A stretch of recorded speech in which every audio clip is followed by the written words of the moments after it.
Yeah. Yeah. Let's. Reselling Raiders roll. Reselling Raiders, treasure we chase. Hat house fired up, coaching the race. Vintage hat shirts, golf gear supreme. Raiders of resale, living the dream. From whatnot to eBay, we score the loot. Vintage finds in every pursuit. Tips to cash in, stories so grand. Reselling Raiders, rulers of the land. Reselling Raiders, treasure we chase. Hat house fired up, coaching the race. Vintage hat shirts, golf gear supreme. Raiders of resale, living the dream.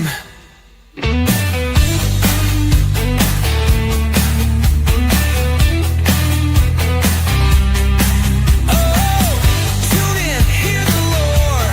Reselling Raiders, always more.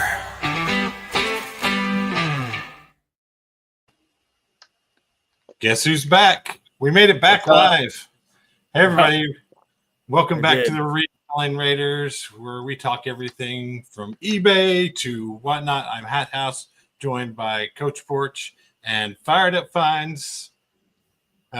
We have been on quite the hiatus. We took a couple weeks off. We gave you some canned shows that we had recorded, but we're back live on a Saturday night tonight, and we're happy to be back with you guys. I do want to encourage you to check out the links in the description.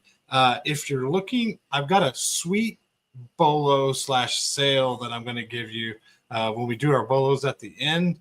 And I got it because I cross-listed it on Poshmark. It was a banger sale.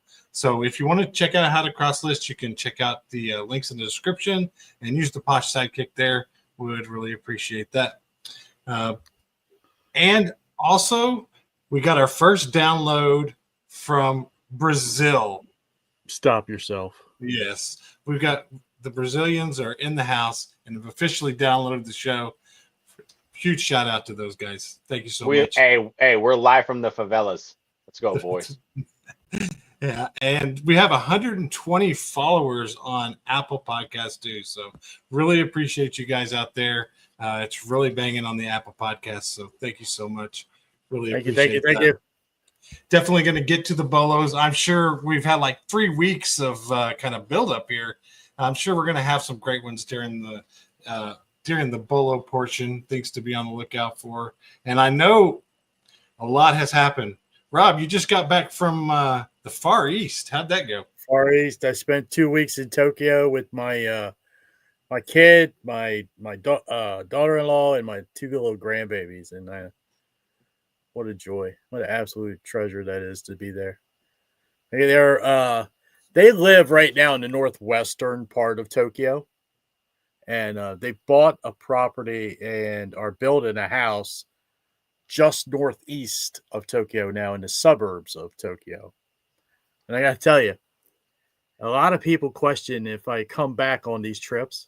Like, are you actually coming back this time? Because they know one time I'm not. And so I get a trip to see this property they bought and the construction. And as we get there and we're walking around, there's other little plots in this neighborhood. And one has a sign on it. And it's all in Japanese. I don't read Japanese. So I hear out of the corner of my ear here, my son going, "That one's still for sale, Dad." I said, "What?" So yeah, it's been for sale for like 6 months. You probably get a good deal on it. So is it What did true? it cost? The property he bought in that when he bought it, it was $80K for the lot. Is it like a standard home lot, like in a neighborhood? Yeah. And I've heard that the property over there has kind of really gone down and has gotten a lot cheaper. It all depends on where the property is. I mean, center city Tokyo, you're still in the millions. The further out you go, it's kind of like here in the US. The further you are out in the country, the cheaper it is. So what brought How you back far- this time? I had to come back. How I far didn't away have from the the city is that, Rob? He's probably going to be 45 minutes.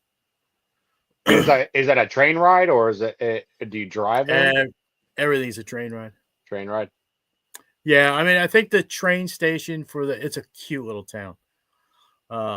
The train station would be like a 10-minute walk from his house. If you ride a bike, it's probably 5 minutes. And then it's 2 trains to get to where we usually stay in Tokyo. And it's like 5 stops on one train and 3 stops on another. It's probably about a 50-minute train ride. Dude, was the weather good or Yeah, it was all right. The second week we had some rain come in, but it wasn't like downpour. like cold Rain. or is it warm over there? It's probably in the 70s, low 70s. Oh, yeah. That's a good temp. Yeah, it was nice. Like If San you- Diego? Oh yeah, that'd be beautiful. Well, If you had to name like one specific thing that is a lot better about there than where you live, what is it? there than where I live. Yeah. Uh, It's like one thing that just jumps out to you, like, dude, this is so much better. just the entire vibe, man. It's just, I'm always there on vacation. Yeah. So for me, I don't feel the hustle and bustle of everyday life, but it's just, it just feels like a better vibe. Yeah. Aren't they like super nice too? Yeah, everybody. I mean, like you're taught from a child up to respect everybody around you. Yeah. Yeah. And So it's really clean, isn't it? Yes. Yeah. So And the culture is better. Is that what you're Yeah. trying to say? Yes, I'm trying to say that in a very nice way. Yeah, and surprisingly, Michael, it's so clean, and yet you will not see trash cans anywhere. Where do you So put the you mean trash? people just like don't throw it on the ground over there? No, They Huh. put it in their purse? yeah, I mean, yeah, people are trained to take it home and throw it away. I swear to God, it was all. They used to have trash cans everywhere around the city, and then they had the sarin attack. Oh. In I want to say 80s, 70s, some terrorist attack where they used the trash cans to distribute sarin gas throughout the city, and they removed all of them.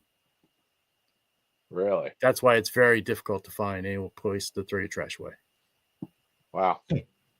Isn't that something? I've always wanted to go. Like you're not the only one of my friends that has been over there like more than once. I got a buddy Jeff that goes, like, he might go every year as well. Like, he's been over there multiple times, and he always says the same thing. He's like, So it's people will tell you- super clean, and Yeah. everybody's friendly, and the transportation is like just a million times better than any major city across the U.S. He's like, so it's- how hard it's is it incredible. if you like decide to go there? How hard is it to do it permanently?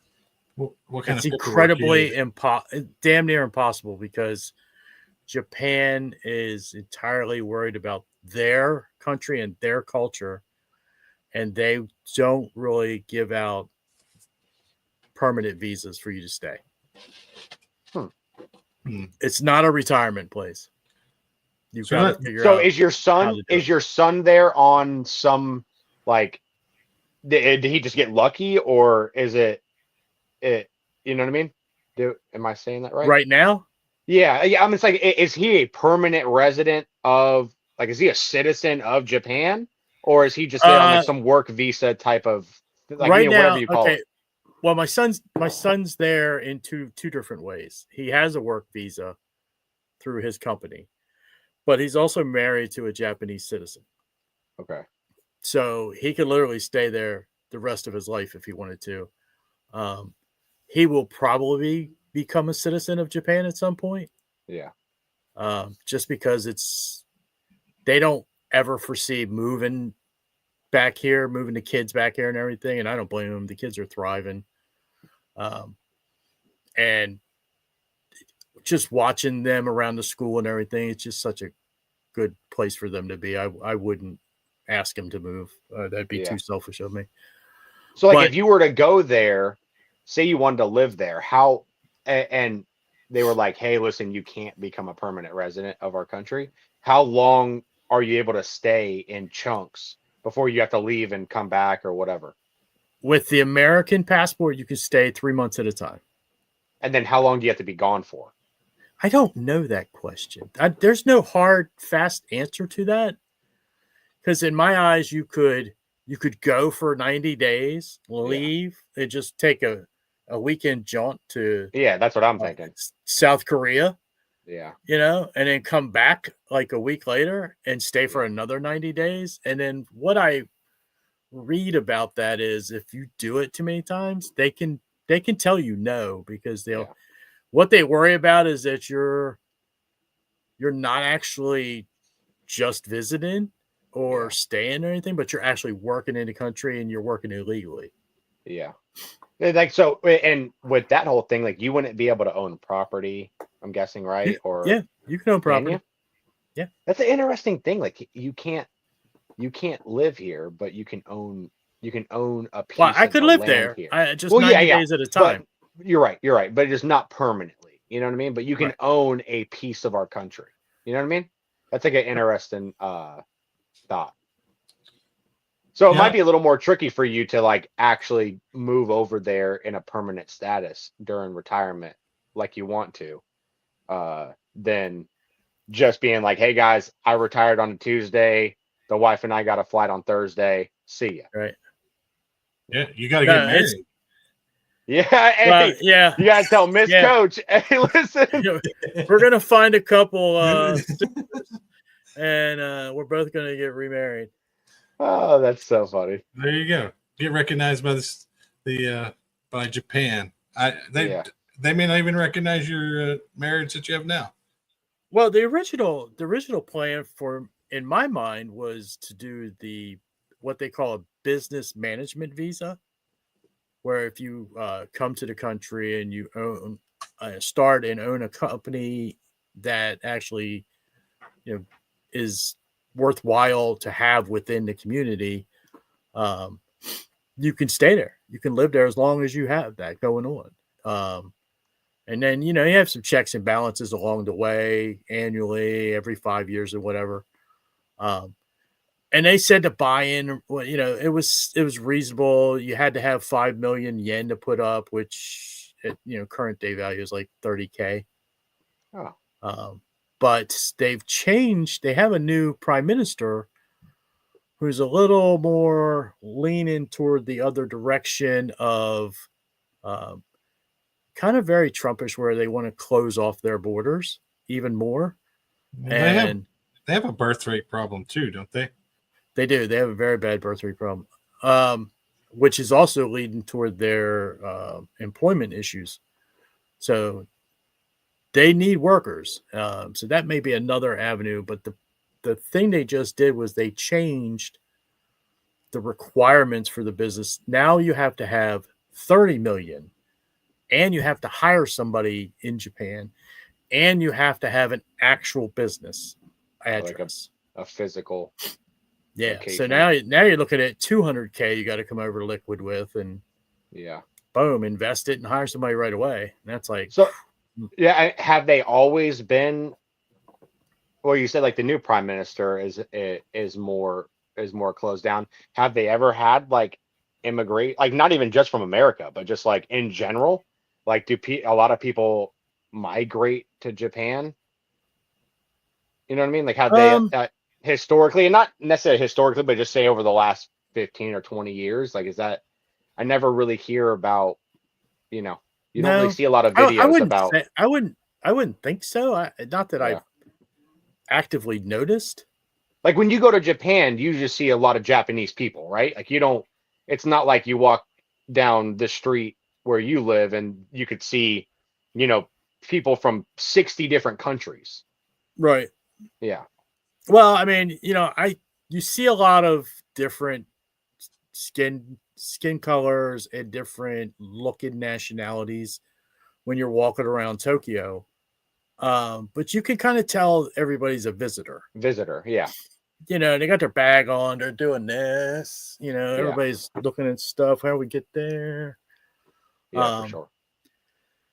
But you can really spot the not traditional Japanese people that are working there. Like when you're in the trains in the afternoon or evenings, and you see the, you know, the white guy coming down the escalator with a suit and tie on, you know, he's been working all day.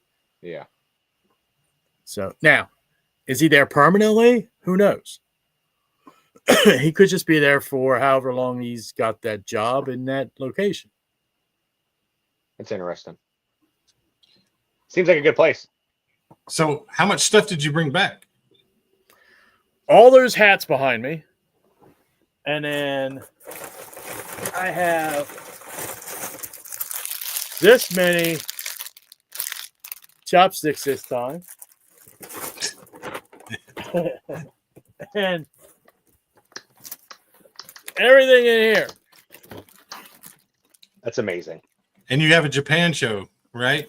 Do you know when that's going to be? I'm going to try and do it this Saturday, coming up next Saturday. And all of those are done it. obviously Japan exclusives. Like all the hats behind you are ones that you can't. All those hats behind me, I've never seen in the U.S. Oh, yeah. I love it. They're pretty sweet. I can't see the one that I said earlier was really cool. Oh, that's the ping hat. Yeah. Check out this Callaway hat. Look, here's the ping you're talking about. Yeah, that's awesome. Is that Carhartt style? Yeah. Yeah, got stars on it. Check this thing out. This Callaway here, right? Look at my hand through it. Oh, yeah.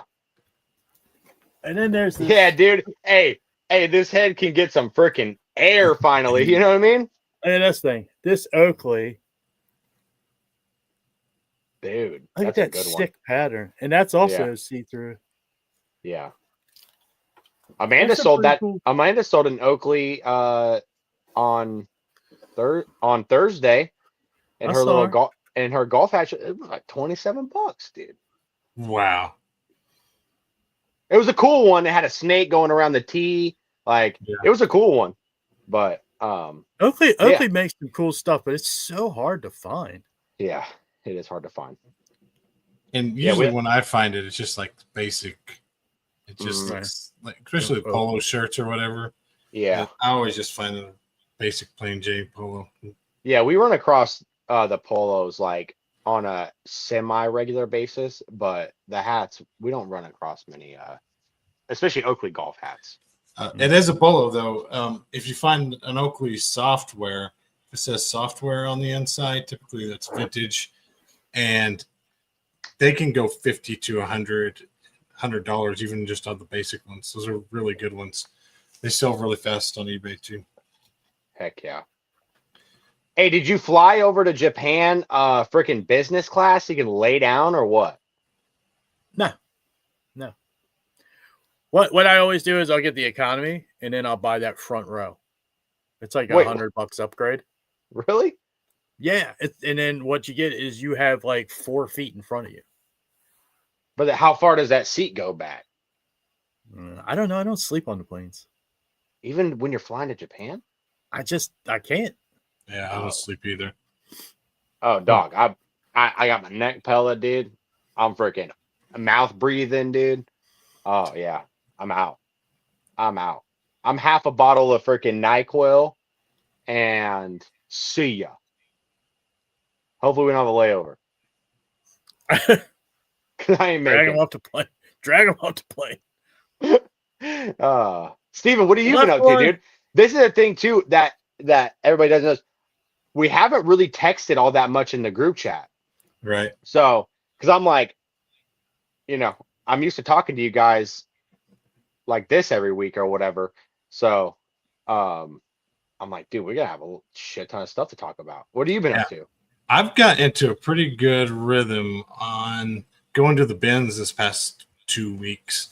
It's been really good hitting the bins and going through, like, at 9 o'clock, and then it takes them about 2 hours to do a full rotation through the whole thing to change out every type of bin there.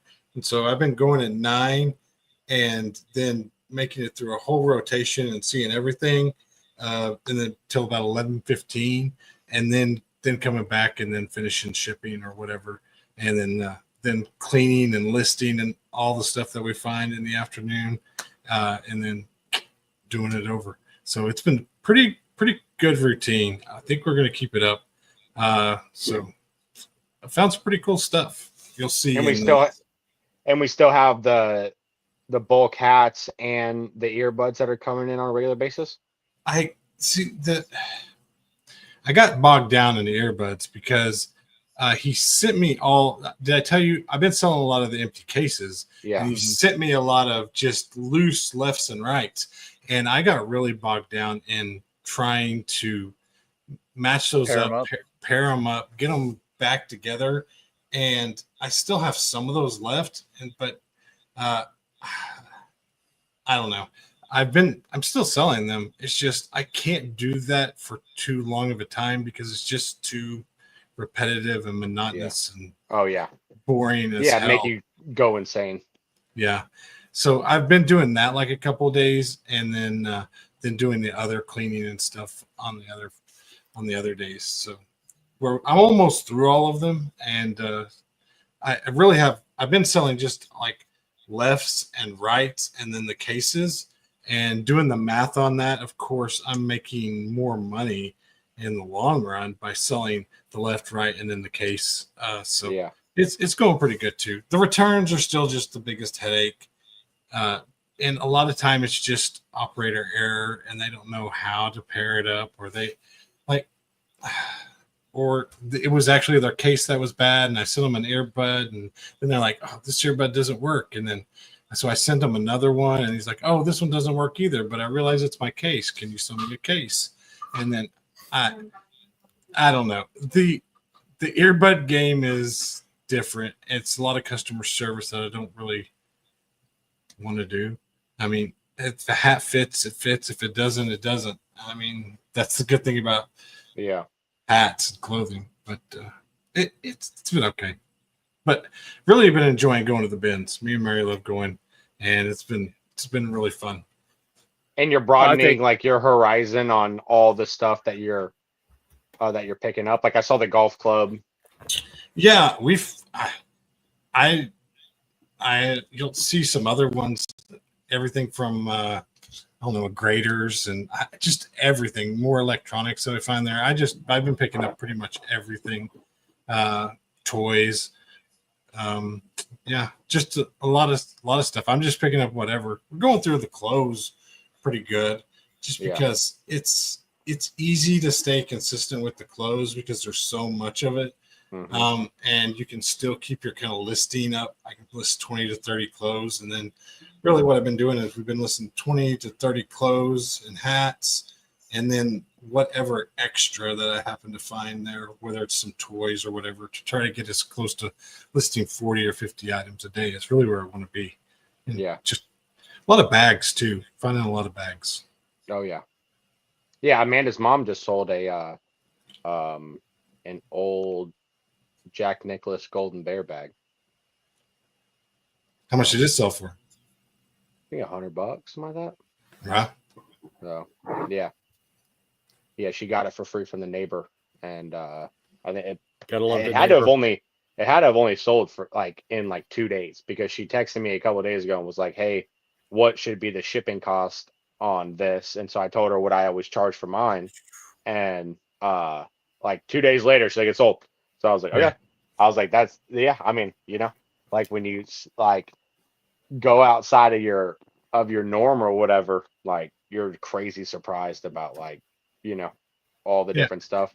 And getting stuff from the bins or the flea market is just so much easier to swallow whatever the price you sell it for after you got it for $1 or a quarter or whatever. And really, I've been picking up at least one thing that covers the entire price of the whole basket. And so I mean, once you sell that one item, then everything else is pretty much free. It's really a lot easier to swallow than. Oh yeah. But it just takes the time. I mean, you just got to put the time in and get out there and do it. Yeah. Right. Yeah, but that's part of the enjoyment. You know what I mean? Like if you're enjoying going to the bins, you know what I mean, and like finding other stuff and just whatever it is you enjoy about that, then Yeah. it's like I think it's worth it because it's like it's just another aspect that you're enjoying. It's another aspect that you're not waking up thinking this fucking sucks. I have to go through an entire giant box of loose earbuds and try to pair them up. And like, this is super boring and annoying. And I hate doing this. You know what I mean? Like, Right. if you can do a lot less of that and way more of like, I'm going to wake up and I'm going to go do this thing that like is fun for me, or at least I remotely enjoy, like, it just makes your entire, like, not even just reselling, just like your whole life is just like a more enjoyable experience, Yeah, Like, for sure. that's The good how thing I will say about the earbuds is the quantity listings. I have a lot of quantities on those items, and I'll have like 10 or 12 cases and sell one, and you still got 11 more to sell. So it's been really, really good too. Yeah. Are you gonna tell that guy, hey bro, don't send me freaking loose earbuds in a box, Yeah. dude? This is so Time annoying. out. Time out on that. I think where I'm going to land is, I mean, I'll pay him whatever we end up coming to some agreement on that lot that he sent me. But I think going forward, it's just going to be, hey, if you want to send them to me, send them. But I'm not paying for that much work. Yeah. There's other things I want to do with my time. Maybe there's somebody out there in the world that would love to do that. But I'm probably not the one on that deal. Yeah. Yeah, that's like, screw that, dude. It'd be cool like the first time, and then I'd be like, I'm never doing this again. You wouldn't make it through the first time. Yeah, you're right. I wouldn't. I'd get about 4 earbuds in. Yeah. Yes.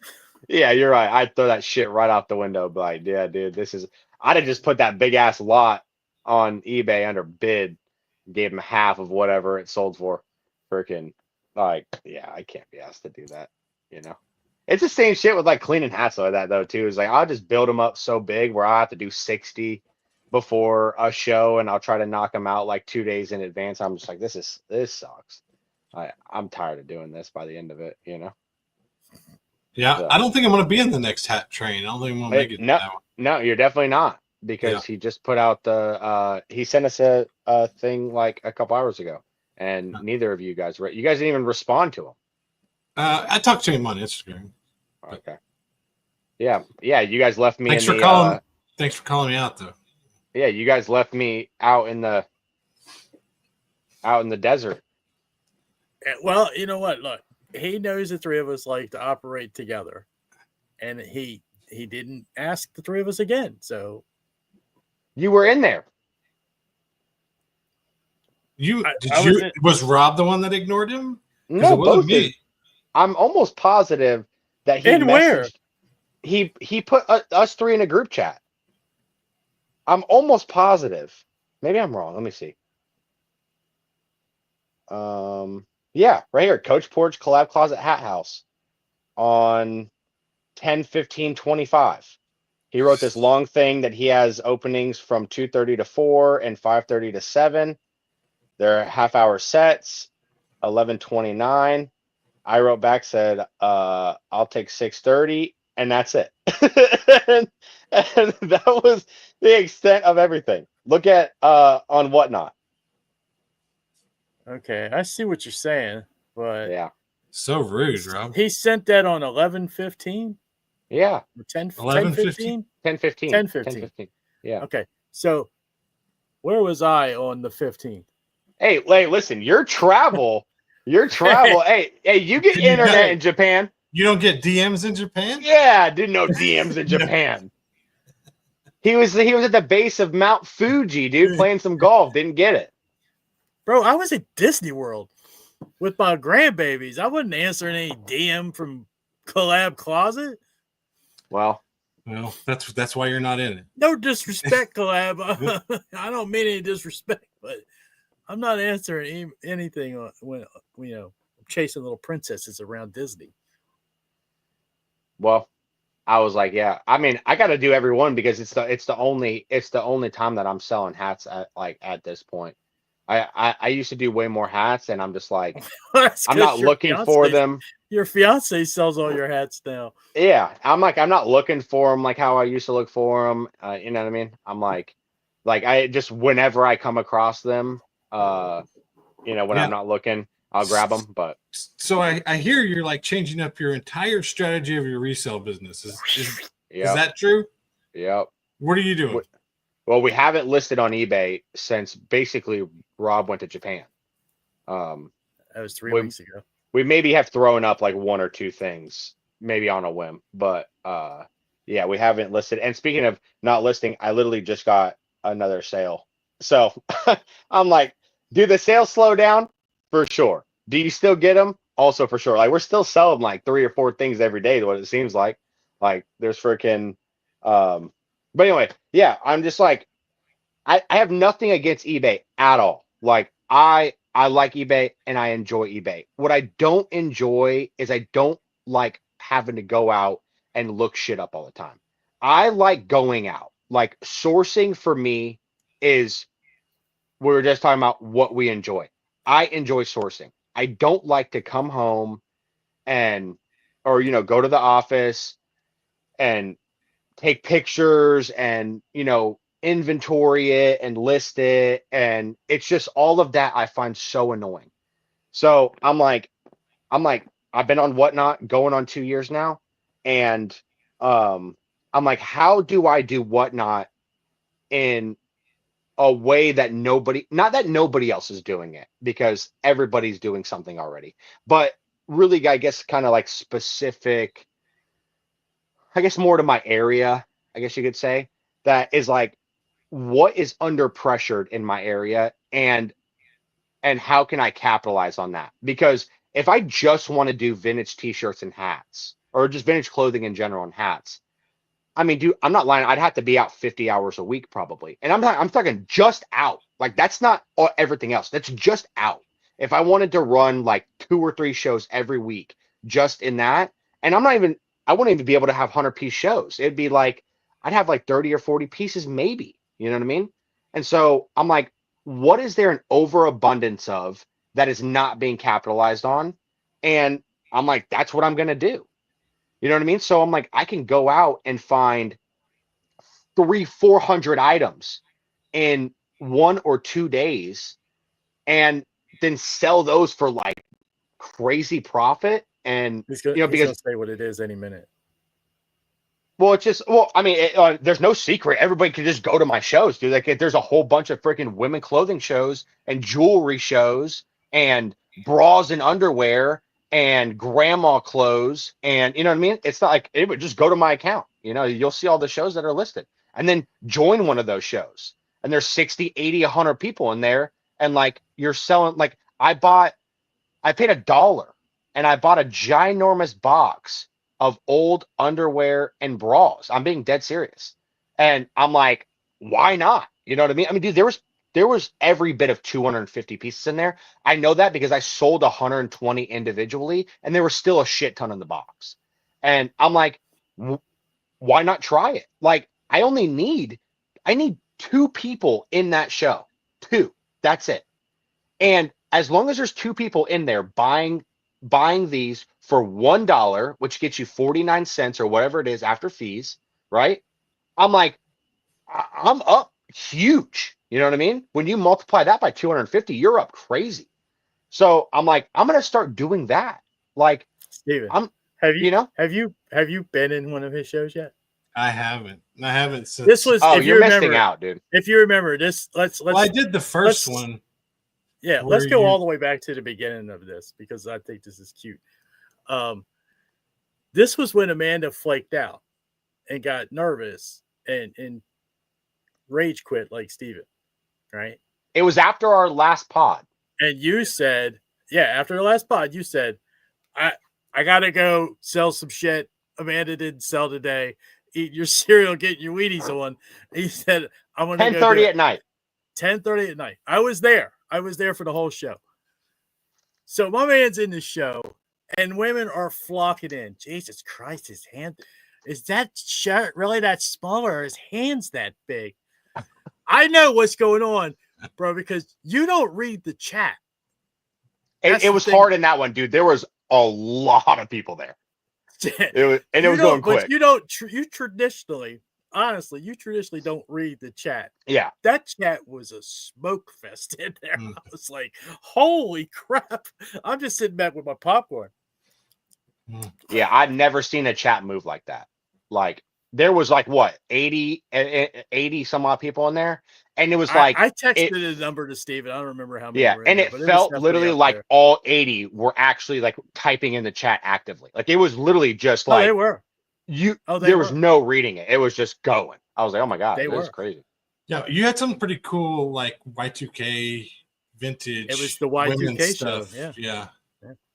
Yeah. But it was all women's. Yes, it's all women's. And this is what I've noticed is that I mean, there's so many different things. You know what I mean? Like can somebody just randomly jump on tomorrow in a women's category as a man and like have a whole bunch of people in there and sell a whole bunch of stuff? Maybe, maybe not. You know, I don't know. Right. But this is what I do know. I do know that your opportunity to source not just one singular category, right? Women's is a massive umbrella. You know what I mean? And man, inside that massive umbrella, even if you were to go to Y2K, right? Underneath the giant umbrella of all women's clothing, there's another giant umbrella of Y2K. And it's not just clothing. That's the thing, is that you can go out and find a bunch of clothing, but what about the Y2K purses and the Y2K shoes and the Y2K hats and the Y2K jewelry, right? And the Y2K glasses. And like, so underneath that umbrella, there's another 10 or 12 other categories in there. So now, instead of me going out and be like, dude, I need to find 50 90s t-shirts, right? That's really hard, especially a good 90s t-shirts, right? It's really hard. But you can go out and say, hey, I want to find women's Y2K. And then you're like, your brain is just overloaded because, oh, I'm not only going to look for shirts and jeans and jackets and right. I'm going to look for all of that plus all of this other shit. And then you can put it in one show. And it's the same thing with like, if you wanted to do, there's a whole like grandma core thing where like these girls are wearing like straight up grandma sweaters from like the 80s with the collars and shit. You know what I mean? And like, and so it's like now in my mind, I'm like, why in the world? And do I still do it? Yeah, because it's fun. So like in the morning time, I'm going to go out to the flea. And for that first hour or two, when all the fresh stuff is out and everybody's super competitive, I'm going to go be competitive. And I'm going to go and like try to find the vintage hats and the cool vintage tees and the starter jackets. Right. But after that first wave is done and everybody's kind of just walking around like, damn, man, there's not really anything going on. What am I going to do? I'm going to go back around. And like today, dude, I found 140 things, 140 things from 7 a.m. until 1 p.m. 140. That's crazy. You know what I mean? Like that's like a record day if I was going to do it the old way. You know what I mean? And 140 things just cruising around, not hustling. You know what I mean? Like, and I'm like, you know, it's just a much better thing. And I'm like, how can I do what not more? And that's the way to do it. You know, the way to do it is just find what is the under pressured thing wherever you live. Does that thing sell, that category sell on whatnot? And then just say, screw it with what you've been doing and just go do that. You know? Right. Like it's just a better way to do it. It's just like all about whatnot for me is super fun. It's what I like the most. And so it's what I want to do the most, you know? And the only way to do that is to be able to like go out and just do multiple different categories, you know? Yeah, that's such important advice. I mean, you can't pigeonhole yourself into what you want to do either. And you're talking about what you want to do, but it can't be everything. I mean, it has to be what is available, and you have to be able to move and to swerve and to go over into things that you may not have been originally comfortable with. I don't really like I kind of did the same thing. I don't really like shipping big stuff that takes forever to ship, but I'm doing it now, mainly because that's the higher dollar stuff that people leave behind, and that's the profit that's left on the table at the bins. Really, I mean, you go through, and I mean, they're not going to leave any Wii games. You're going to have to get really lucky. Whether it's a knee crutch we just sold for $50, or whether it's a salad mixer thing that we sold, and that's really what we've done too. Is just you just got to find the opportunity that's there, and the vintage shirt and clothes game is just really tough to source Super that hard. much stuff, and to have just a business around that. What you end up doing is you end up overpaying for stuff in the vintage game, I think, to try to be just in the vintage game. And so you end up in other whatnot shows trying to, and then you pay $20 or $30 for an item that you're only going to get 40 or 50 for. And then after the fees are gone, you didn't make any money really. So I think, I think you've hit on it, because you got to be able to move and adjust. And you're going to find a little bit of that other stuff here and there, and maybe you'll build it up for a show. That's basically like where my mind's at, is I'm like, all that other stuff I still like finding, and I'll still go look for, you know what I mean? But it'll be a lot of the specific men's stuff that I'm used to has just replaced what golf was for me. You know what I mean? I would go out specifically looking for like vintage tees and stuff like that. And then just a bycatch of looking for that would be finding all of the golf polos and the golf hats, because they were there, you know?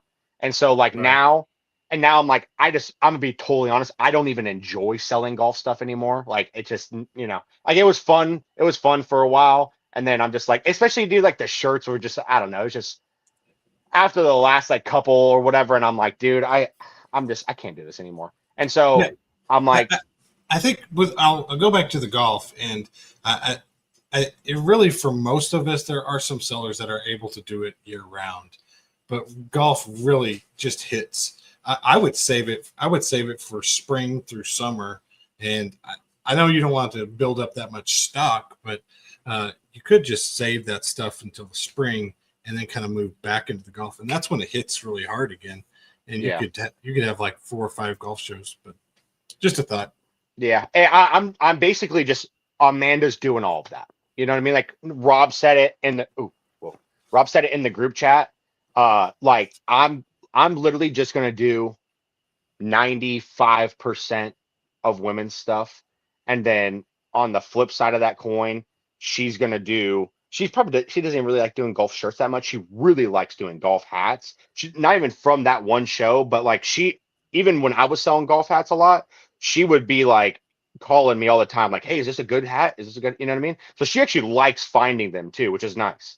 And so she's like, hey, I'm going to do this. I'm like, that's great. You know what I mean?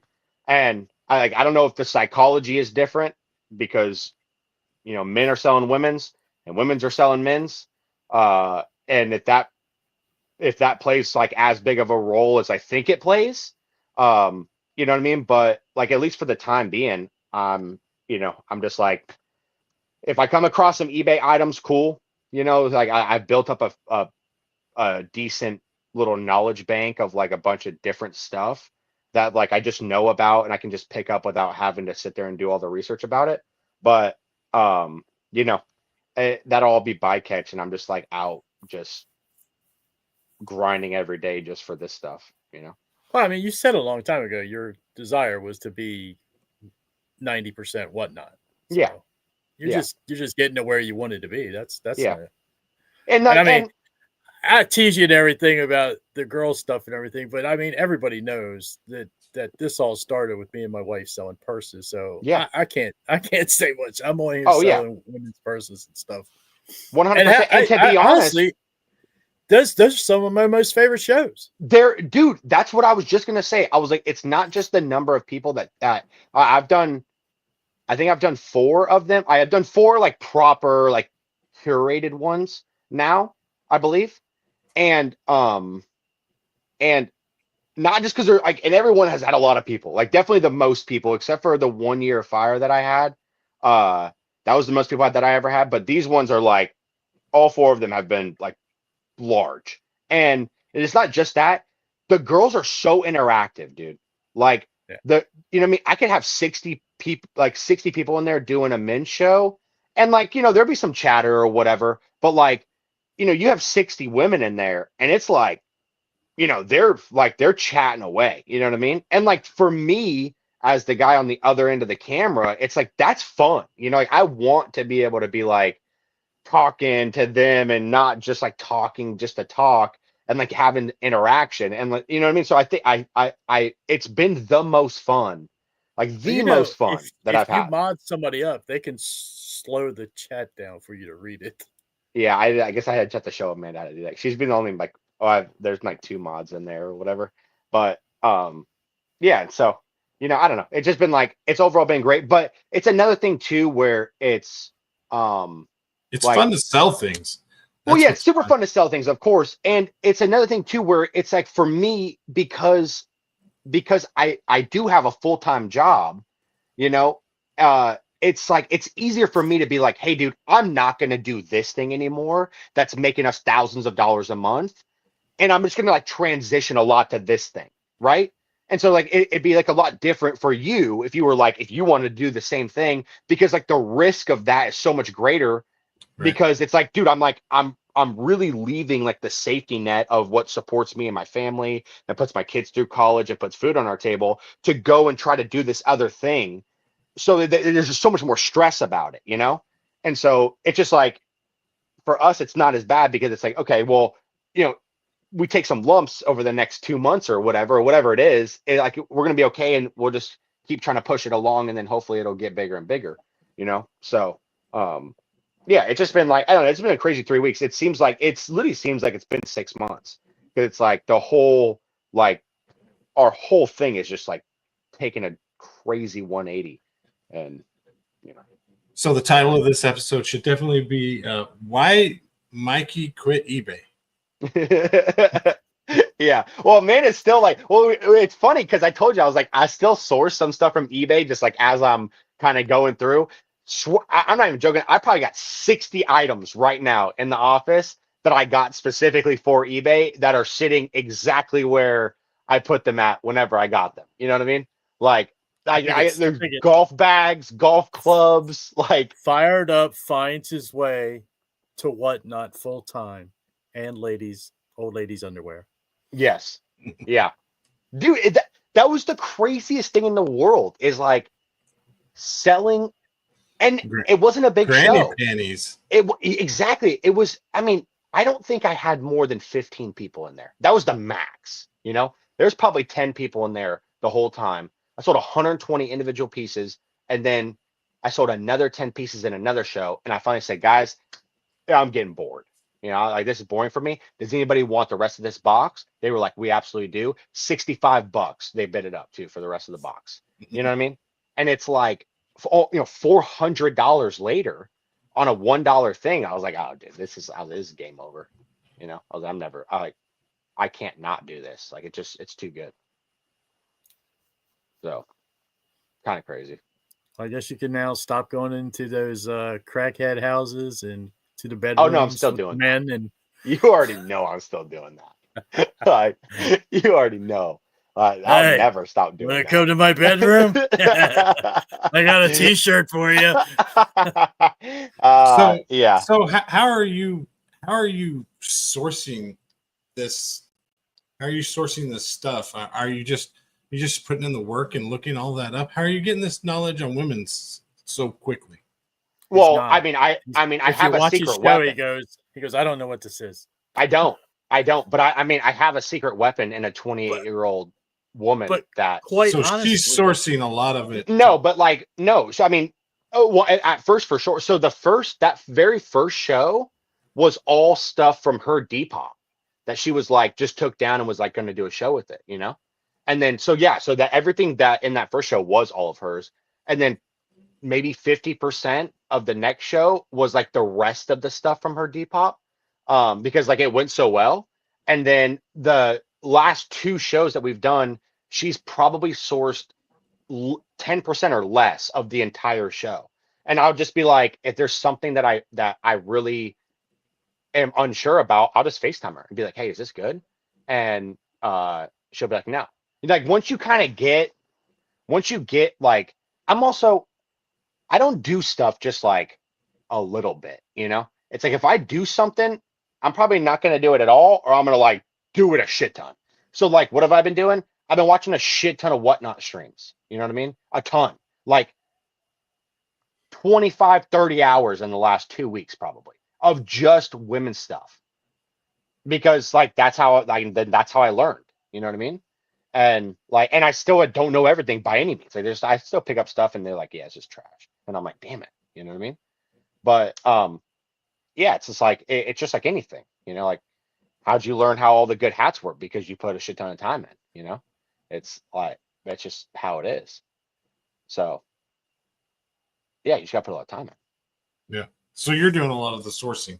That's what I was kind of wondering. Yeah. I'm doing like, well, now I've done virtually all of it. Like everything I got today, like it was just me. So, you know what I mean? Like it's just all Juicy Couture and damn, Hello Kitty fucking purses and stuff. Like, because like you got to think like this is like how I've started to think is that I was talking to my buddy, and it's like the key to everything. Well, the key to Whatnot, I believe, is how do you sell unsellable shit? Like, and I mean unsellable shit by all the stuff that people leave, like that people have already gone through, say a giant pile, and all the stuff that they didn't take. How do you sell that? Right?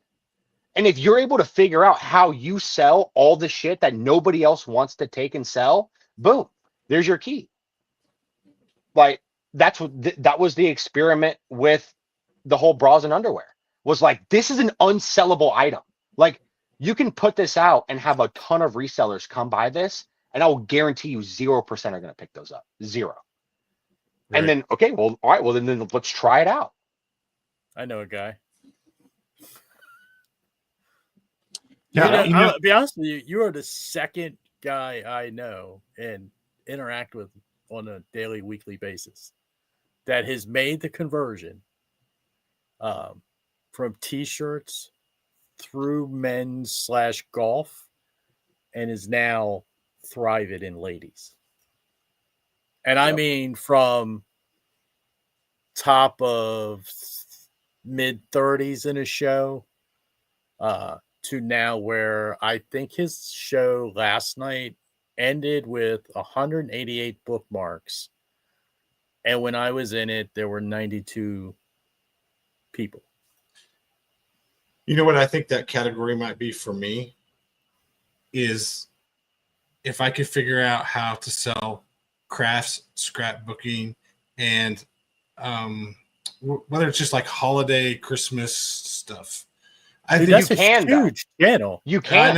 I know. That's a giant channel on. And there's a shitload of it at the bins. We ran into a bunch of that. This is the best part about that, Steven, is that you're at the bins. So say your total buy-in cost, just a random number, $100, right? Just say $100. Okay, you go home, you throw a show up for tomorrow night. It sucks ass, right? Nobody's there, whatever. All the shit you got's garbage. You're at $100, dude. You know what I mean? Like that's not gonna make or break you. Like you're still gonna have dinner. You know what I mean? Like that's just how I look at it. Well, we put like lots of this scrapbooking stuff up. We got like 100 pieces of this scrapbooking. We put it on eBay for around $70 or $80. See if it sells for $1 a piece. But like Whatnot would be better if for that type of stuff. And I know that there is a market out there for it. For sure. And I'm trying to think of things at the bins right now that might be kind of under that is always left there. It's always left there. Yeah. Right now, at this very moment on Whatnot, there are 18 live scrapbooking shows. No shit. Are they selling their stuff for $1 a piece? Rob, what's the highest amount of viewers in one show? Are you able to see that? Yeah, hang on. We got 17, 11, 12. Here you go. Bead Necessities has 63. They're doing heat transfers right now. Yeah. 20 is enough as long as people are bidding. 10's 16, 22 for the envelope lady, 8 right now here, 9, 3, So nobody 16, has just like one viewer. 20. I got Caution Comics has 2. Yeah. So a vast majority, and the good news is, and so like this was my mindset as well. Was Craftology has scrapbook and paper and more with 18 people in it right now. Dude, see that, like, that's what I'm saying. Like, so this was my mindset about that. So I have 5.4 thousand followers, right? I don't know when this person started this show. They have 71 sales right now. Yeah, dude, killing it. About. So I was thinking, I'm like, you could do, say, a scrapbook, right? And you already have at least a built-in, I'm going to click on this show just to see what the hell this guy's doing, right? Yeah. You already have that built in. You don't have that buyer built in, not necessarily, right? But you have those like 10 people out of the thousands that follow you that are going to be like, Hat House is scrapbooking. What does this even mean? And what does that do? That says people that are going to the scrapbooking category, that Hat House has 10 people in here. So like, I'm going to join too, because it's a little bit awkward to join a show with 1 or 2 people, right? And then like, they're trying to talk to you and you're kind of like, I kind of got to get out of here, right? And so I'm like, you already have that little bit of viewers built in just to see what you're doing. And like, that will attract more. And then those people are probably going to be buyers. You know what I mean?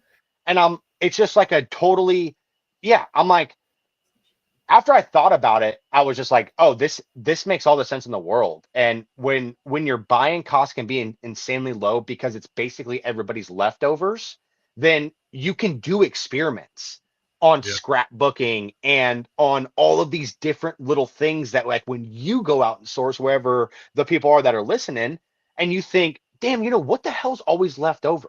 And it's this thing. You're like, dude, well, let me just buy a shit ton of it, see what happens. There's always a bunch of books and stuff like that. I would always have the golf guys popping in whenever I'd be doing a purse show, and it clearly said, I was clearly listed outside of golf in a luxury category, and it like you're saying, they would come in, chat it up, we'd have cut it up a little bit, it fills some air time. Some of the guys actually hung around and bought stuff for their wives. I had one guy who's coming up. We were doing a pre-Valentine's show. Literally bought like 4 purses for his wife. I don't know what kind of trouble he was in, but he was trying to get out of it. But like, that's the perfect example of you have at least whatever kind of following you have right now for whatever category people are accustomed to. A percentage of those will come to a new show, and then of that percentage, there's a potential percentage of that will buy something from you in whatever category you're in. And so it's like, dude, I will run anything under the world, like under the sun. I don't care. I'm like, I'm not ashamed or embarrassed or, like, I just, dude, if I think that it could sell, then sweet. Then like, I'll do it and I'll be enthusiastic about it. And we'll have as much fun as we possibly can.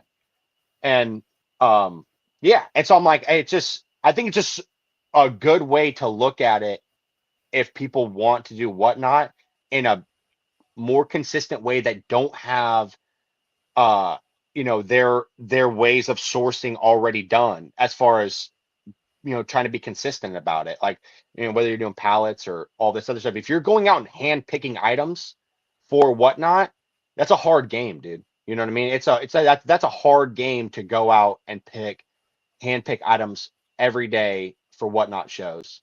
I've always said when we're doing it that way, it's a full-time job. Absolutely. It's literally a second full-time job. Yeah. Because this was another thing too. I don't want to, like, I guess, take up all this time, but that I went on to whatnot, and you guys, I'm sure, know what the top 2 categories are on whatnot by viewer, right? Baseball cards. Baseball cards is number 1. Well, just sports cards in general is number 1. Absolutely. Sports cards. Number 2, That's the luxury items, isn't it? women's fashion. Yeah. Women's fashion is number 2.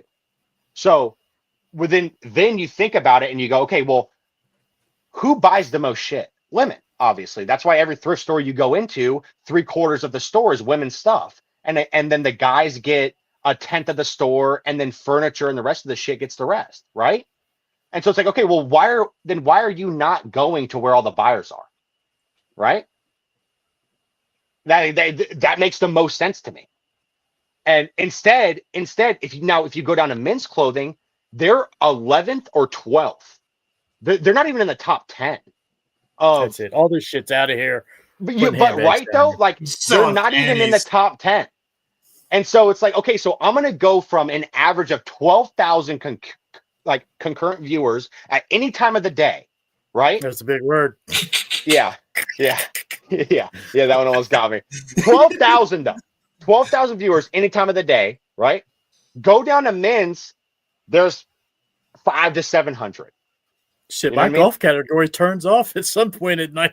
Yeah, that's what I'm saying. So it's like, you like, if I knew the first thing about sports cards, I would do it too. You know what I mean?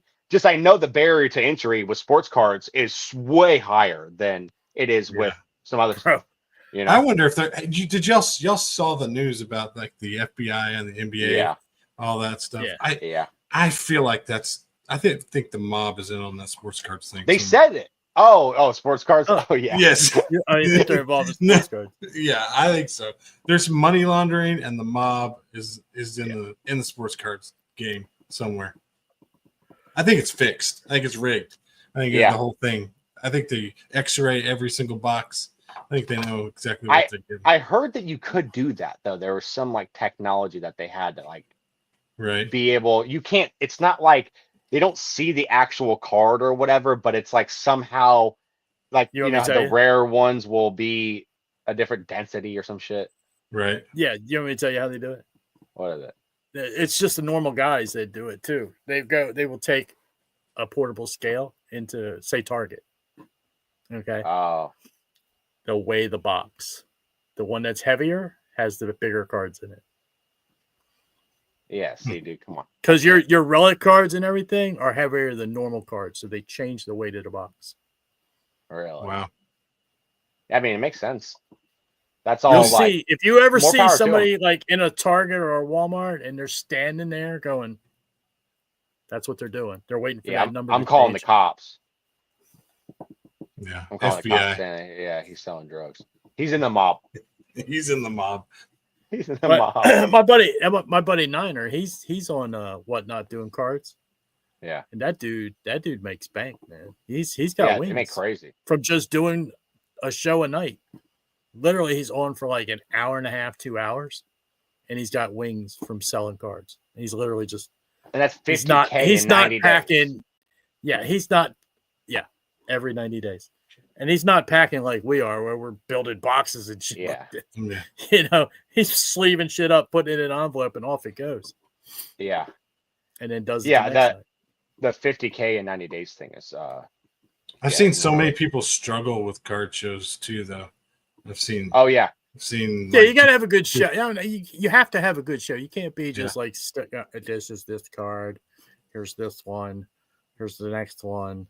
Yeah, you gotta have a little flair to you. But I don't know sports. Like I don't know. I know NFL football some, obviously, and I don't watch baseball and stuff. Though I know the World Series is on. I ain't watched one pitch of the World Series. You know? The Blue Jays won the first game. Yeah. Yeah, I mean, I didn't even know who was in the World Series. That's an understatement. A couple days. Pounded them in the 6th inning yesterday. Oof. Yeah. So, I just. But you know, ladies' underwear. Yeah, you sure do. Old ladies, yeah, specifically. Yeah, it's just. Oh, and like, dude, my next thing is I'm about to go and grab like every modern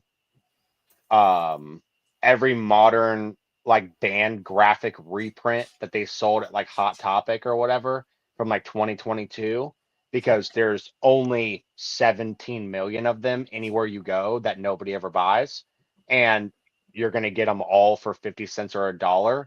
and I'm gonna sell them on Whatnot for like $3 and $4, and I'm gonna multiply that by like two or friggin' 200 and 300, and then it's gonna be a crazy profit. Like,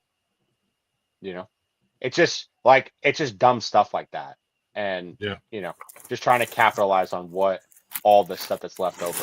Because like Steven, if you went to my flea market and you walked around in the morning and then you walked around on Sunday night and just saw the amount of stuff that's just still there after literally 1,000 probably people have been through it, you'd be like, oh well, like of course there's all of that is just so much money just sitting there, just because like it's not what people are accustomed to, Yeah, Got to take that back. Yeah, everybody wants the vintage grail, vintage. Yeah.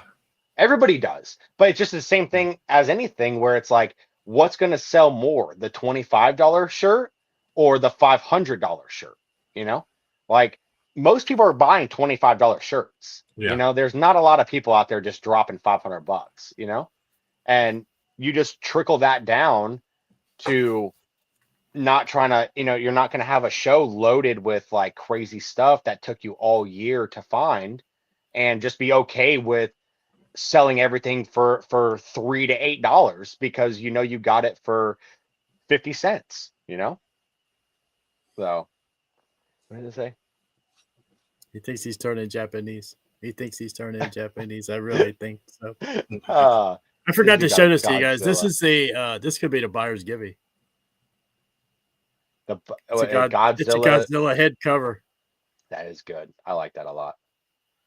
Why does he look? He does look a little. Looks like a man, like an old man. Wait, let me see his face one more time. He is old. Yeah, he looks like he got almost like a shark face. It looks like it nicked him. Yeah. Anyway, that's what I got for the buyer's giveaway. As one of those Tokyo Canal Street Godzillas. Yeah. He got nicked with it.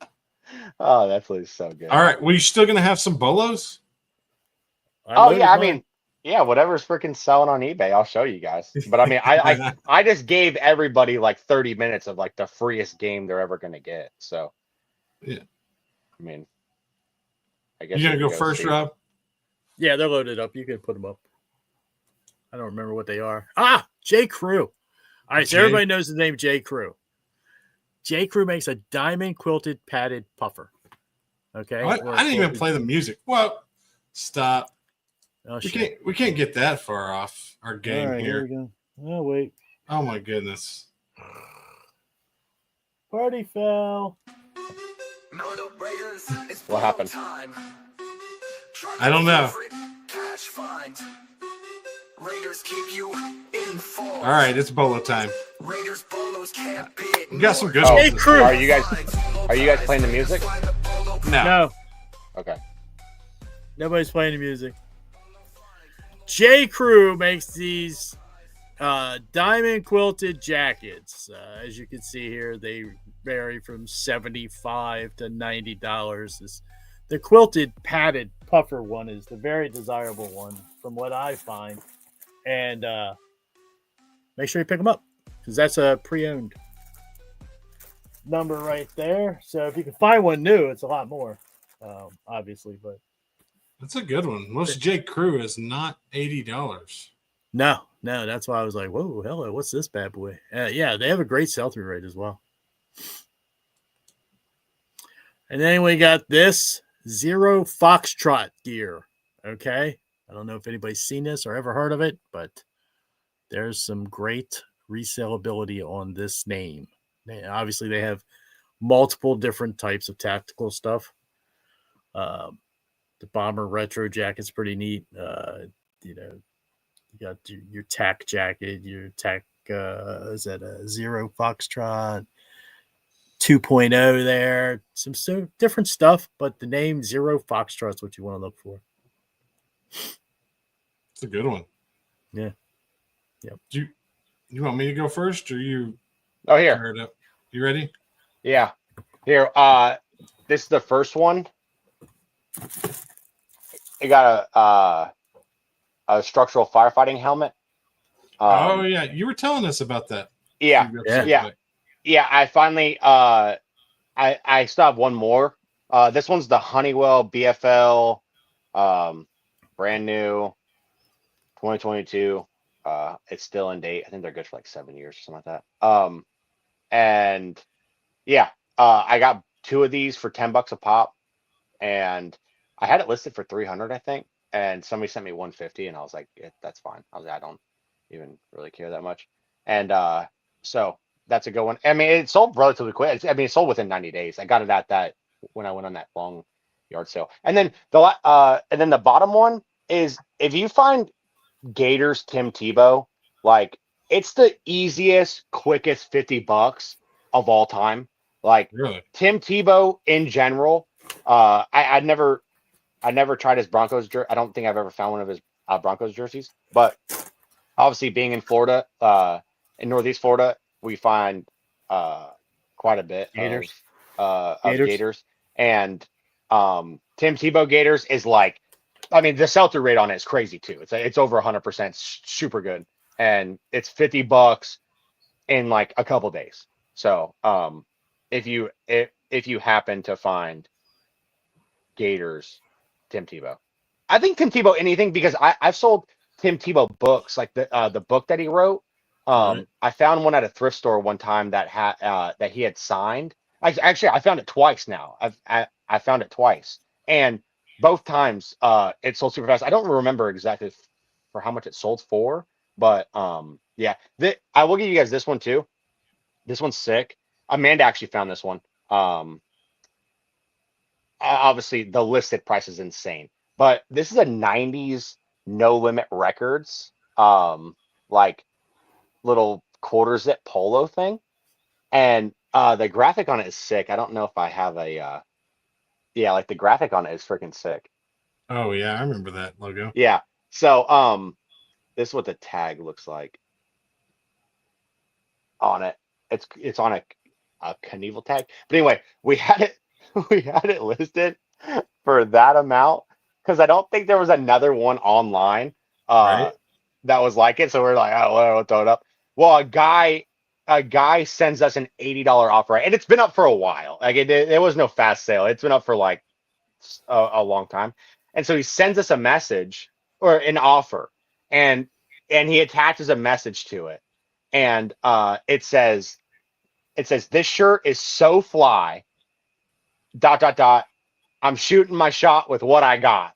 And I was like, dude, I was like, we got to accept it. I was like, I love the I like this message. So and then this one's not a bolo, but I mean, it kind of is, I guess, but it didn't sell for anything. With this Abercrombie and Fitch, like little like wool Henley top, it only Yeah. sold for $15, right? This thing had almost 300 views. It was in 8 carts and had 27 watchers on it, right? And unbelievable. And I had it listed for $22. Okay. And I don't know why it had that much, whatever. Well, a guy messages me, and I got the amount of $9 offers that I got on that like sweater was mind-boggling. Like I declined, I swear my life, it was 20 plus. It was an unbelievable amount. Well, a guy messages me, same thing, sends me an offer. He sends me an offer for $12. I say no. I say I'll give it to you for 17. $12, 17. He finally comes back 15, and he attaches a message, and it says, hey, I have a $25 gift card to eBay. If I get it at 15 plus the shipping and tax, it only puts me over by like 20 cents or whatever. And I was like, dude, this guy's a gift card. I was like, okay. I was like, we got to accept it. You know, I was like, it was just a sweet message. So yeah, if you want to lowball me, just send me a sweet message and I'll probably accept it. Just a bleeding heart. Yeah. This is my last $10. Yeah. So those are my couple right there. All right. Let's look at the first one that I cross-listed from eBay over to Poshmark. This one did take a minute to sell. What did you use to cross list? Oh, I'm glad you asked. It's Sidekick. The Poshmark. Sidekick, you say? No, Poshmark Sidekick. Works awesome. Link down below. Yeah, use code Firedupfinds and Coach Porch for 15% off. Yeah, it's code hathouse. There you go. Check out the. I finally sold my. I found this at the bins. This is a bins find right here. So That's a what good I bins paid find. $2 or $3 for this Carhartt jacket. Sold it for $125. Completely destroyed. Yep. Well, if that was an XL. Yeah. So good one right there. Everybody knows this one probably. But some people may not know that just because it's tore up, because I wasn't the first one to touch this jacket. It was like 3 bins over for me after some people had been through it and didn't pick it up. They didn't know it was a $125 jacket. So. I would say, Steven, don't go off this one. I would say, maybe even more often than not, the distressing that's on the sleeves right there down towards the cuffs. For everybody that's not watching, it's a tan. It's like a light tan Carhartt jacket, obviously an old one from like the 90s or whatever, and it has like fraying and distressing right at the sleeve cuffs. That's like the best distressing, like the best. If you're gonna have distressing on a Carhartt, having it right there at the cuffs is like, it's sought after. People like that. So if you find a Carhartt just period, it could have a shotgun bullet hole right through the chest. I'd still pick it up. Yeah, and this one was listed for probably about 6 months, and I started it at 300 on eBay and made my way down around 2, and then took the 125 off of it. So, how long ago did that sell? Last week. Finally got kind of cold again. Yeah, it makes sense. All right, what else we got here? Let's look at. Oh, found this at the bins for like $3. Salad Master. This is a vintage Salad Master. It was like brand new. Some lady actually like put it down, and Mary had already looked it up because she tried to get it, and she was like, "Damn it, I wanted that." And she was like watching this lady the whole time, and she finally put it back down, and she realized it was $60 plus 30. What does it say? 30 something shipping. Damn. 35. Yeah, Salad Master's the Bolo, right? Yeah, Salad Master. They have a lot of stuff you can resell for great profit. Yeah, this one was in perfect condition. I don't think it's ever been used. So really good one there. I think we ended up shipping it for like $15 though. So it did really well on that one. Oh yeah, that's good. And what else we got here? Oh, check this one out. New with tags. Yeah, Big Pony. This one was older too. Yeah, the vintage 2XL Big Pony. This is probably Y2K. It was an older one. You can see the older tag up there. So vintage polo was a good one. Check this out. Waiting for them to pay. Hopefully they pay today. This is one of those things you find at the bins, and you're like, man, that's old, but they're I don't know. Would anybody actually ever buy that? Yes, this one sold in less than 7 days. Vintage Sears country coat. That's what it says on there. It's corduroy. Definitely, you can tell it's like 70s style. So that was a really great pickup right there. I tell you what, a yellow turtleneck and some brown checkered pants with that thing. Yeah, that might be it might be a Halloween costume somebody's putting together, which would be a really good one. Yeah, until you get a return on after Halloween, November the 1st. Yeah. November the 1st doesn't fit. Yeah, it doesn't. It didn't fit. What else we got on here? Oh, next week, I'm gonna hold over till next week to tell you where I got this one, because I actually got like 5 of them. So this is just the first sale of hopefully 4 more. So a little bit of anticipation on this source. I'll go in a little bit more detail on the source next week on the next week's pod. So make sure you check out next week's episode.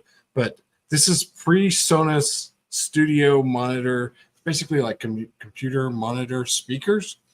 Sold for $75 new in the box. And I got 5 of them new in box. I paid about $20 a piece for them. And then hopefully going to flip them between another tip on eBay too, if you list a multi-quantity listing and you get kind of a lower offer before you sell one on like the first offer, I usually go ahead and take it if it's slightly reasonable, because then you can get on your listing that you've actually sold one, which gives you a little bit more credibility. They don't know what it's sold for because it doesn't show the sales price until it actually ends.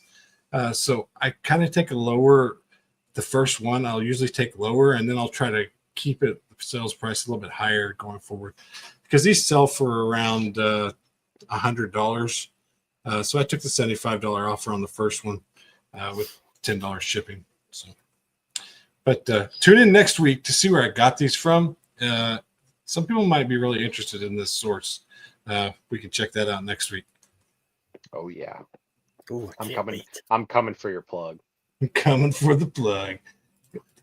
Everybody knows this one too, but I just wanted to point this Peter Millar. It was 3XL. This one sold in 48 hours. It was new with tags. So $60 to $90 right in there. If it had been a better pattern, I probably would have waited for $80 or $90. But the new with tag stuff, don't be afraid Good to mark size it. too. Yeah. Don't be afraid to ask close to $80 to $100 for new with tags, Peter Millar stuff. I just took the 60 on this one. Was that a Ben's find? It was the racks. Found it at the racks.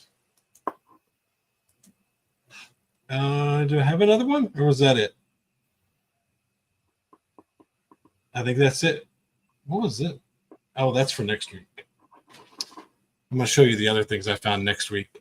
Hey, Steven's got stuff in the chamber for next week. Yeah, I've already like loaded for next week's episode. We're going to get to another source where you can kind of find some new stuff, and maybe they have one in your area. You should definitely check it out. Oh, if I don't get the pre-intel, they'll be pissed. But hey guys, my next Whatnot show, I'll be selling toilet paper. They have that too. I try to get some. Hey, Rob. Hey, Rob, why did I just get a text from Little B that says, dude, Coach stays taxing on his listings? What are you trying to sell now, Rob? Hey, what are you trying to sell on some tax, dude? What's going on? Tax on what listing? I don't even know. He didn't say what it was or where it was, but he said you're taxing. He said it's that. He said that's taxation without representation. Called you remedial. Yeah, he did call me remedial. That's just. I can't even believe it. He's so disrespectful. Unbelievable. Ouch. Yeah, I know. He's a freaking stage 5 hater. Rob does try to squeeze every last bit of blood out of that turnip. I know. You got to. What else am I doing it for? That's what I'm saying. Hey, that's another thing too, Rob. If you were to move to Japan, they have eBay in Japan. Yeah, but what about Whatnot though? Yeah, but what about Whatnot though? Because you don't really do that like the most eBay in the world. You do much more Whatnot. I guess so. Like, change, wouldn't it? What? You would stop doing Whatnot? I don't know. I don't know how I would do that. Yeah. I don't think they have Whatnot in Japan. Yeah, I've never seen one. Really? The last time you were in Japan, you didn't see Whatnot? No, I didn't. I saw a lot of Whatnot, but I just didn't see. I was watching Whatnot in Japan. Were you able to buy? Well, yeah, because your account's still connected to your address in Maryland. But yeah, I don't know. That'd be weird. You changed the account. Not Coach. My bad. Not Coach. My bad.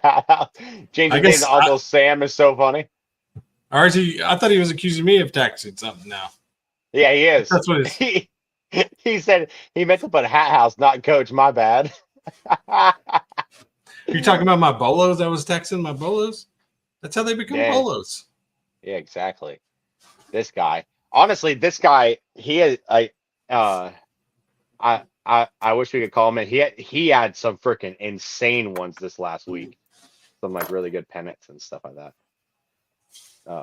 Pennants? Yeah, pennants. Yeah.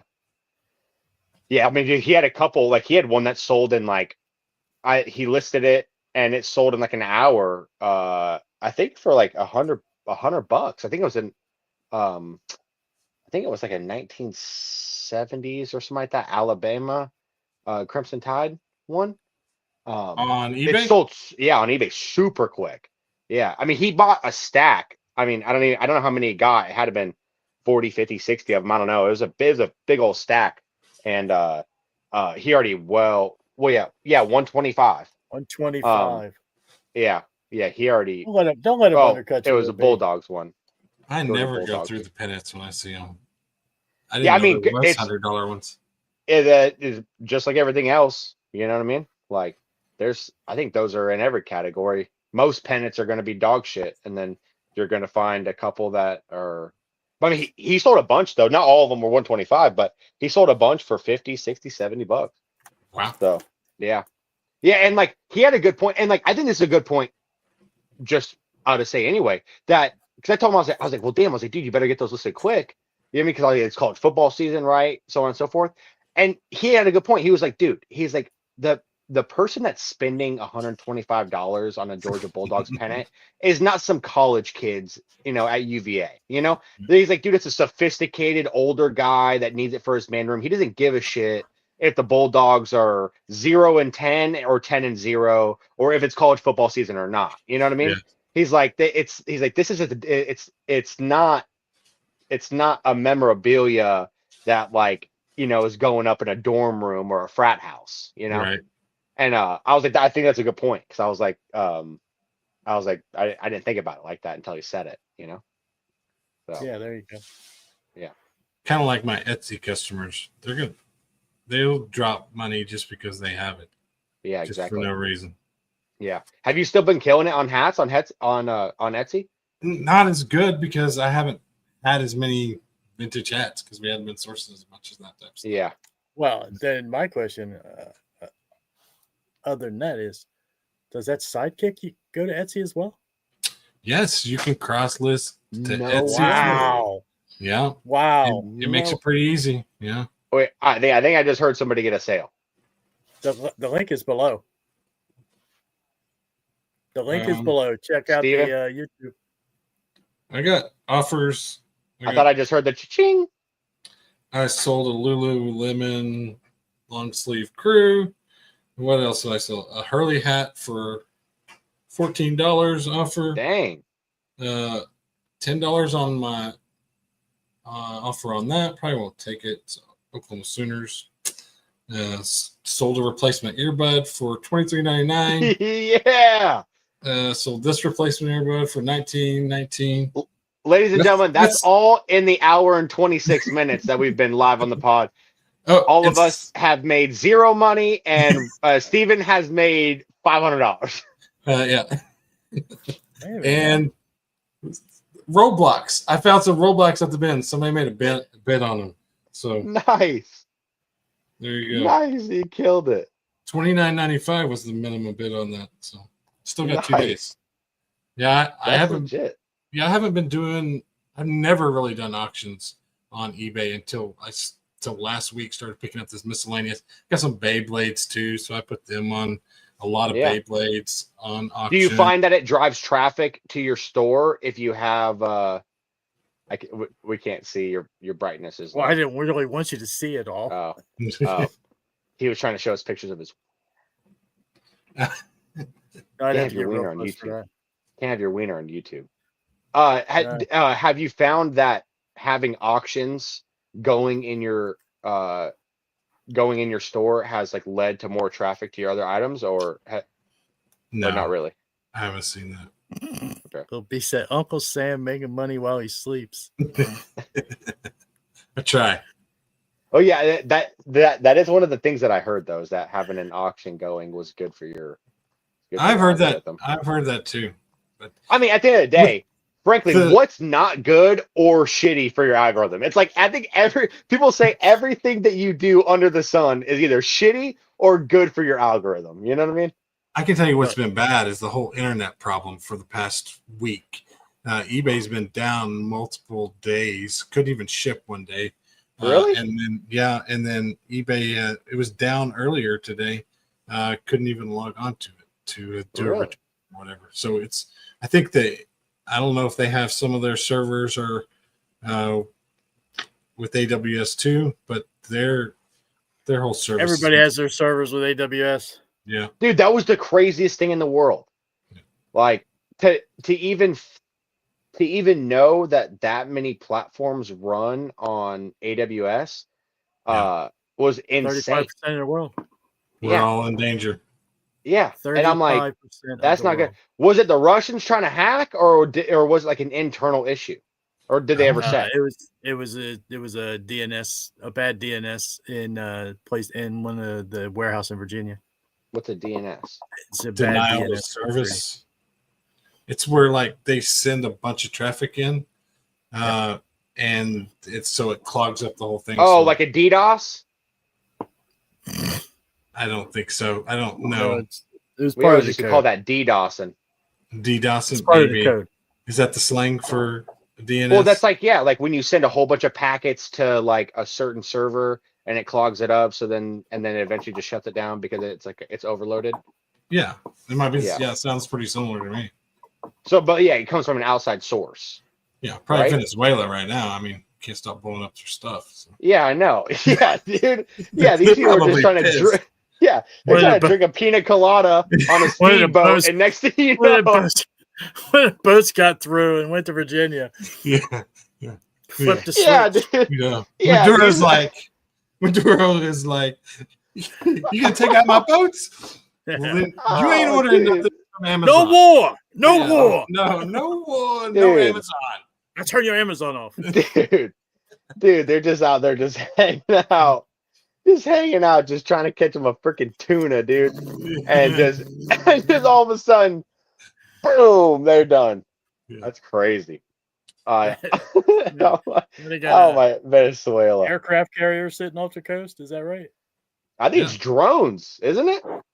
No, they sent a whole strike carrier group. Yeah. Oh, did they? Yeah. Yeah. It's getting real. The baddest one we have. Yeah, Venezuela, it's large threat. Yeah. Dude, I'm just thinking about mojitos and a speedboat, and all of a sudden you're pulverized. Like Yeah. what the fuck, dude? Oh, I'm crying. That's that's out of control. It's so funny.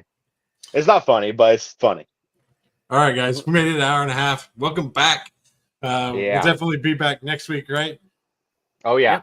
Yeah, we're always live on Wednesdays unless it's Thursday, Friday, or Saturday when we talk everything eBay to whatnot. We'll see you guys again. Appreciate you podcast people. Good night. Yep. Peace. See you from Brazil.